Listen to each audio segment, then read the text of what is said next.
Bienvenidos queridos hermanos, amigos, un placer nuevamente estar con ustedes para poder compartir el devocional de esta mañana. Que el Señor les dé de su paz, de su gracia y bueno, públicamente también agradecemos a Dios porque su infinita misericordia nos conserva con vida y con salud. Así que vamos a iniciar con nuestro devocional, vamos a hacer una oración para que Dios nos abra nuestro entendimiento y nuestros corazones para aceptar el consejo de esta mañana. Oremos. Cariñoso Padre, bendito Señor que está en el cielo, alabamos, bendecimos y exaltamos su santo nombre en esta hora de la mañana. Muchísimas gracias, Padre bendito, por darnos un nuevo día. Gracias por la noche de descanso que nos regaló. Gracias por cuidar de nuestras familias, por darnos trabajo, por darnos fuerzas y bendiga nuestras labores de este día. Ayúdenos para que en medio de nuestros afanes terrenales también podamos tener tiempo para direccionar nuestros pensamientos y nuestro ideal en nuestra preparación espiritual. Señor, bendiga la meditación de esta hora, ayúdenos para comprenderla y aplicarla en nuestra vida personal. Bendiga a todos los que son parte de esta reflexión diaria que pueda ser de mucha ayuda para todos. Perdone mis pecados, perdone los pecados de su pueblo, en el nombre de Jesús. Amén. Muy bien, estamos este día 21 de agosto del 2025 llevando la hilación de las reflexiones de los devocionales El Cristo Triunfante. El tema que meditaremos en esta hora es el Sermón del Monte. Seguramente, ¿verdad? Ustedes ya han oído acerca de esto. Leemos el versículo de introducción o el versículo base de esta meditación en Mateo 5:1, donde dice a la letra: viendo la multitud subió al monte y sentándose vinieron a él sus discípulos.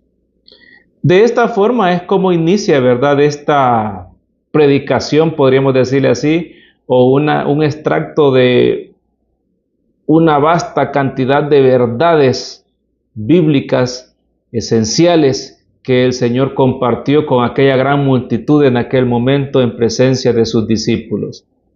¿Por qué el Señor compartió este sermón ante todas las personas? ¿Por qué lo hizo de esa manera? Pues tenemos que entender cuál es el propósito del Sermón del Monte. El Sermón del Monte es un discurso muy importante que nuestro Señor Jesús presentó a los que estaban en aquel momento. Y el Sermón del Monte es una enseñanza práctica y muy importante. Podríamos decir que es indispensable considerarla y aplicarla a nuestra conducta. El Sermón del Monte presenta enseñanzas sobre cómo vivir como discípulos de Jesús y cómo agradar a Dios. Nótese qué interesante. Son varios capítulos del 5 al 7 del Evangelio de Mateo, donde se encuentra, ¿verdad?, este sermón. En esencia, podríamos decir de que Jesús transforma la ley moral, enfatizando la importancia de la justicia, de la humildad, la compasión, el amor, incluso hacia nuestros enemigos. Nótese qué interesante es esto, y por eso les decía que es muy importante el tomarlo en cuenta, no solo la teoría o entender qué quiso decir Jesús, sino el ponerlo en práctica. Por eso es que fue sorprendente para los escribas, para los fariseos que siempre estaban ahí pendientes de lo que Jesús hacía o decía, cuando Jesús empezó a contar, ¿verdad?, acerca de las bienaventuranzas y empezó a mencionar bienaventurados los pobres, bienaventurados los que lloran, bienaventurados, bueno, etcétera, etcétera, y las personas, los mansos, entre otros, y se quedaron sorprendidos, ¿verdad?, los fariseos, porque eran enseñanzas que contradecían la conducta de ellos. Para ellos la mansedumbre era muy contraria, el que lloraba era sinónimo de que debía algo, entre otras cosas. Los pobres también eran personas olvidadas de Dios para ellos.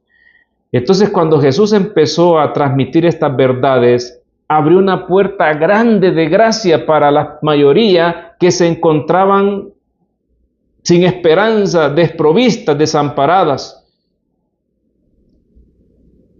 Y también para nosotros debe ser algo representativo el Sermón del Monte. Deberíamos de tomar tiempo para meditarlo, porción tras porción, analizar cada mensaje que Jesús transmitió, cada idea que Él dejó, ¿verdad?, plasmada para beneficio de las futuras generaciones.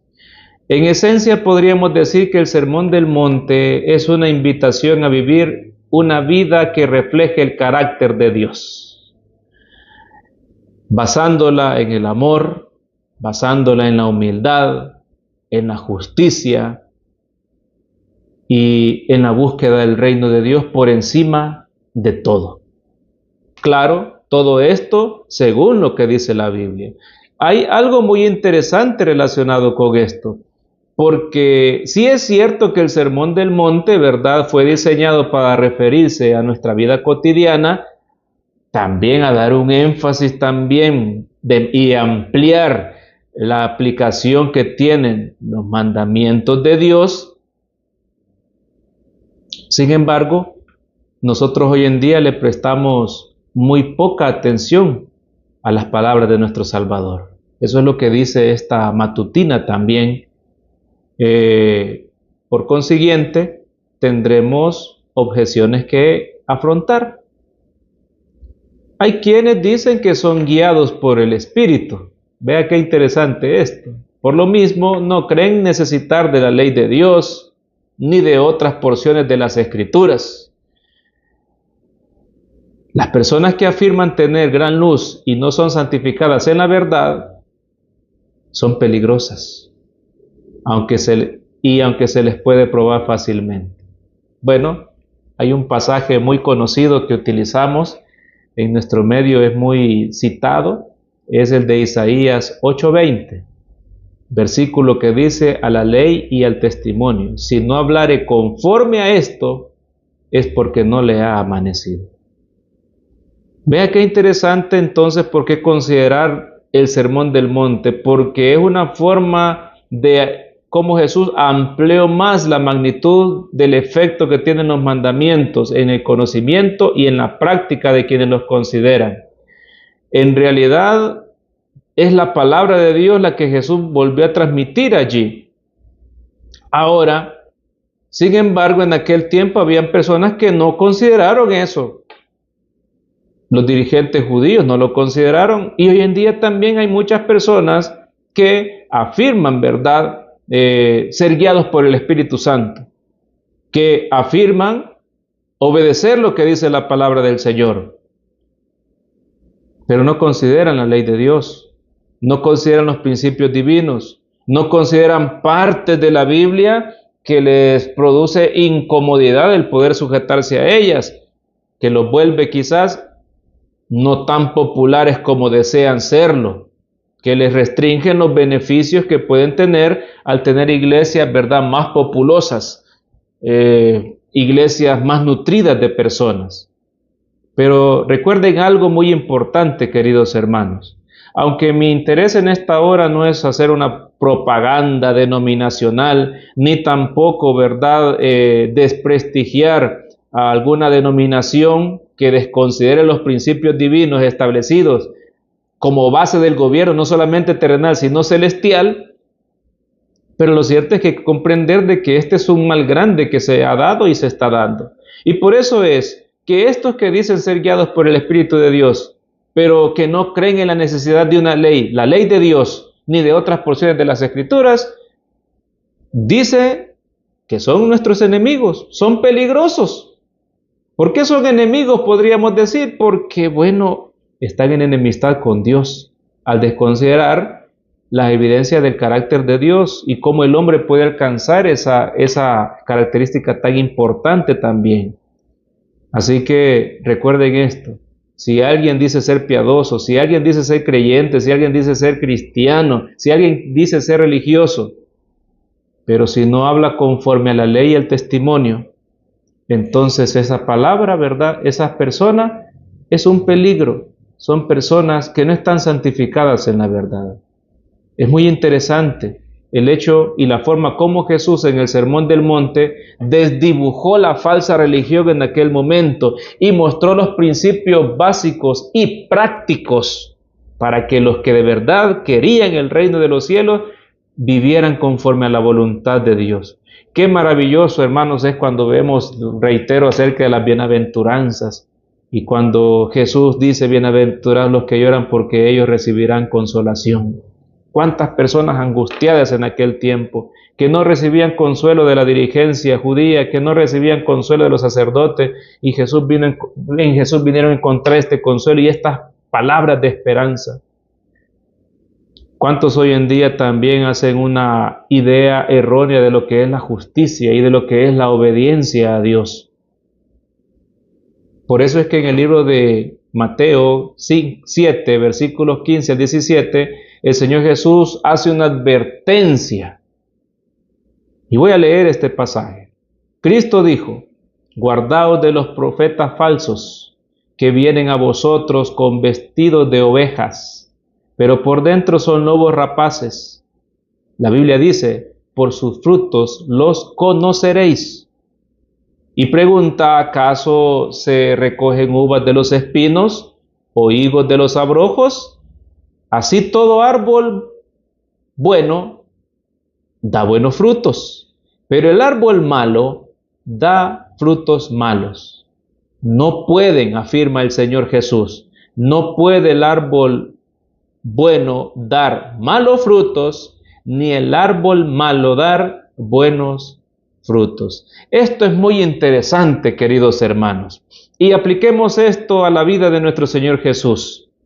¿Qué tipo de frutos eran las obras de Jesús? Eran buenos, su carácter era bueno, era intachable. Y aunque los fariseos y los escribas buscaban frutos malos en Jesús, no podían encontrarlos, no podían refutar los argumentos sabios, inspirados que Jesús compartía. No podían refutar sus obras porque eran justas y buenas. Caso contrario, la obra de los judíos sí se podía ver que ellos eran árboles malos porque sus frutos eran malos, eran orgullosos, eran desconsiderados, eran malos, eran perversos, eran inicuos. Y hoy en día, queridos hermanos, también el Señor nos enseña que en nuestro tiempo se presentarán profetas, pero anunciando cosas falsas, algo que no es la voluntad de Dios, que se presentarán con un manto de mansedumbre, de justicia aparente o de bondad, pero únicamente será una apariencia. La Biblia se refiere a esta clase de personas como lobos rapaces.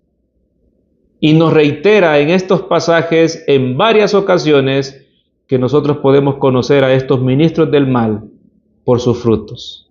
Y también ustedes van a conocer a las personas sinceras, honestas, íntegras por su fruto. A veces no tenemos que decir si somos cristianos. No es necesario que nosotros manifestemos o hagamos un gran escándalo pregonando que somos creyentes. No, nuestras acciones, nuestras palabras, nuestro carácter, nuestro comportamiento, nuestra disposición a servir a nuestros semejantes y a Dios sobre todas las cosas, nuestro apego a lo que la Biblia me enseña, será evidencia de lo que somos. Si somos buenos o si somos malos, así serán nuestros frutos. Así serán los frutos también de aquellos que se proclamen como siervos de Dios. Si lo son o no lo son, serán los frutos lo que lo determinen. Pero si usted y yo queremos dar frutos de justicia, si usted y yo queremos ser de aquellos bienaventurados a los cuales el Señor se refirió y entendemos a qué se refiere el Señor, si hemos aprendido a vivir de una manera práctica en obediencia a los preceptos divinos y específicamente a su santa ley, pues hemos de esperar también que los poderes de las tinieblas nos acosen. Pero si resistimos con éxito, entonces habrá gozo en el cielo. Hay personas hoy en día malintencionadas que dicen que muchas veces se enseña mal la palabra de Dios, que hacemos mucho énfasis a la ley, pero no a Cristo. No, queridos hermanos. Nosotros tratamos de presentar a Cristo, pero también hacemos énfasis a la ley, porque la ley es la que me demuestra el carácter de justicia, de equidad que Dios quiere que experimentemos entre nosotros como hermanos, como semejantes, con nuestro prójimo, y me muestra la forma como le puedo rendir un culto aceptable por amor a Dios. Ahora Cristo es el ejemplo de todo eso. Y en ningún momento nosotros ponemos la ley, ¿verdad?, sobre el que es el autor de la misma. Pero tenemos que comprender su importancia, porque sin el reconocimiento de ella y la práctica de ella, no podemos nosotros entender o cumplir la obediencia que Dios nos indica. Si no, estaríamos dando una ofrenda semejante a la que dio Caín, que representa una religión como la que hoy en día el mundo quiere dar, lo que le place a la gente dar, lo que él quiere, no lo que Dios pide. Por eso enfatizamos en eso, y por eso Jesús también, si ustedes son muy atentos, el Sermón del Monte hace mucha énfasis acerca de los principios que deben de regir la conducta del ser humano. Cuando Cristo habló, lo hizo como ningún otro hombre lo había hecho. Cuando predicó a la multitud en el Sermón del Monte, sus lecciones fueron ilustradas por cosas que les resultaban familiares. Para aquellas personas era familiar la pobreza, el desear la justicia. Era muy familiar todos los conceptos con los cuales el Señor Jesús se refirió para con ellos. Y lo hizo así para que fuera más fácil comprender y poner en práctica y sentir consuelo y esperanza también. Eso es lo que Jesús buscaba y es lo que Él busca hoy en día también. Así utilizó el Señor un sistema de tal manera que todas las lecciones que Jesús ilustraba en este Sermón del Monte eran muy familiares para ellos. La ley de Dios con sus principios incomparables. Esto les ayudó para que sus mentes fueran orientadas y sus conciencias también. Y resulta muy interesante la historia posterior cuando nuestro Señor Jesús resucita de la tumba, de aquellas personas, de aquellos miles de personas que en aquel momento oyeron las palabras de Jesús del Sermón del Monte y que se convirtieron también por las palabras de nuestro Maestro. Cuando Jesús ascendió al Padre, también estaban aquellos que habían escuchado y creído a las palabras pronunciadas en aquella ocasión. Saben, queridos hermanos, la palabra de Dios no se encuentra registrada por casualidad. No se encuentra solamente como una anécdota más vacía. En realidad, cada versículo de la palabra de Dios, cada capítulo, cada libro que ha sido resguardado, conservado por la voluntad divina, todo eso está para nuestro bien. Todo eso está para que tengamos la esperanza siempre en nuestro Señor Jesús. ¿Saben? Mientras Jesús estuvo entre la gente, vestido con el manto de humanidad, deseaba revelar a los discípulos los profundos misterios del plan de la salvación. Pero tristemente a veces Jesús se vio forzado a decir: aún tengo muchas cosas que deciros, pero por ahora no las podréis sobrellevar. ¿Por qué es que sucedió eso? ¿Por qué es que Jesús se limitó a compartir más verdades necesarias para los discípulos, para su iglesia? Pues fue por la misma razón que hoy en día el Señor a veces lo imposibilitamos a que Él pueda ampliarnos más lo que Él quiere hacer con nosotros. Y es que lo temporal y lo terrenal muchas veces se amalgama, se hacen una sola cosa, se mezclan, se entrelazan tanto en nuestra mente con lo espiritual, de tal manera que lo eterno y lo sagrado pues forman una sola confusión en nuestras personas. Sin embargo, quiero decirles algo: lo temporal y lo celestial nunca deben unirse. Ese fue el error que cometieron en aquel tiempo la generación que escuchó y tuvo el honor de ver a Jesús. Pero hoy en día nosotros no podemos darnos ese lujo. No mezclemos lo terrenal, no mezclemos lo temporal con lo sagrado. No mezclemos, queridos hermanos, las cosas de este mundo y no permitamos que nos eclipsen.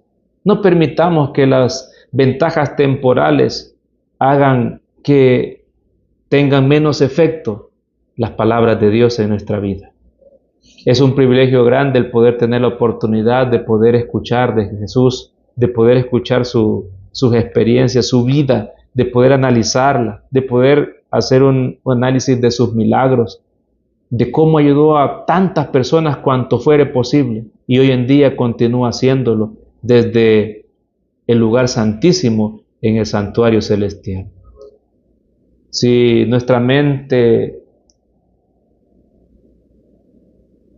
queremos que sea o que penetre en las cosas profundas de Dios, amados hermanos, también nuestra alma, ¿verdad? Nuestros pensamientos, nuestras emociones deben llenarse del Espíritu del Gran Maestro. Y de esa manera la verdad se expandirá y enriquecerá nuestra mente. Veremos más la belleza de Jesús, su pureza, su santidad y su poder vigorizante. Y nosotros también de esa manera seremos inspirados, ¿verdad? Para seguir recibiendo y para que nos sintamos alegres también con el servicio que le damos a nuestro Señor. Y en algún momento también, así como Moisés quiso ver la gloria de Dios, en algún momento también nosotros sentiremos el deseo de que el Señor muestre su gloria y un día la contemplaremos cuando nuestro Señor Jesús venga en las nubes de los cielos. Queridos hermanos, un ánimo en el Señor. Valoremos los mensajes que Dios nos da. Entendamos las lecciones prácticas que Él quiere que nosotros ejemplifiquemos y que veamos como una ventaja los principios divinos que rigen nuestra conducta antes de una condena o una razón también para que nos desanimemos a imitar las pisadas o a seguir las pisadas de nuestro Señor Jesús. El Señor les bendiga en esta hora, es mi deseo y oración. Amén. Hermanos, hagamos una oración. Les invito a que donde se encuentra, si usted va viajando, si usted ya está en sus labores, pues incline su rostro para orar. Y si todavía usted está en su hogar, doblemos nuestras rodillas y elevemos una plegaria a nuestro Dios. Cariñoso Dios, bendito Padre que está en el cielo, alabamos su nombre y le agradecemos, Señor, por su bendita palabra. Gracias, Señor, porque usted envió a su Hijo amado para que diera no solamente, Señor, viniera a validar y a ratificar su santa ley, sino que nos diera, Señor, por medio de su conducta, una forma más práctica, más sencilla de poder imitar y poder ser guardadores de sus preceptos divinos. Ayúdenos, querido Dios, para ser genuinos, para seguir los pasos de nuestro Señor Jesús. Ayúdenos para que nuestra vida esté regida en la norma que establece también el profeta Isaías, a la ley y al testimonio. Ayúdenos también para dar frutos de justicia. Ayúdenos, Señor, para que nuestras acciones, nuestras palabras den evidencia de la obra que se está realizando en nuestras vidas. Así que un día, Señor, como consecuencia, podamos alcanzar el galardón de la vida eterna. Señor bendito, es nuestro anhelo contemplar el rostro de nuestro Salvador en algún momento. Vendrán pruebas, dificultades, seguramente oposición, pero si usted está con nosotros, Señor, sé que podemos seguir adelante. Supla cualquier necesidad de sus hijos y guárdenos, denos su bendición para este día que hemos de emprender. En el nombre de Jesús. Amén. Muy bien, hermanos queridos, amigos que son parte de SMI Reforma El Salvador. El Señor les bendiga y les regale un día colmado de muchas, pero muchas bendiciones. Hasta una próxima ocasión. Amén.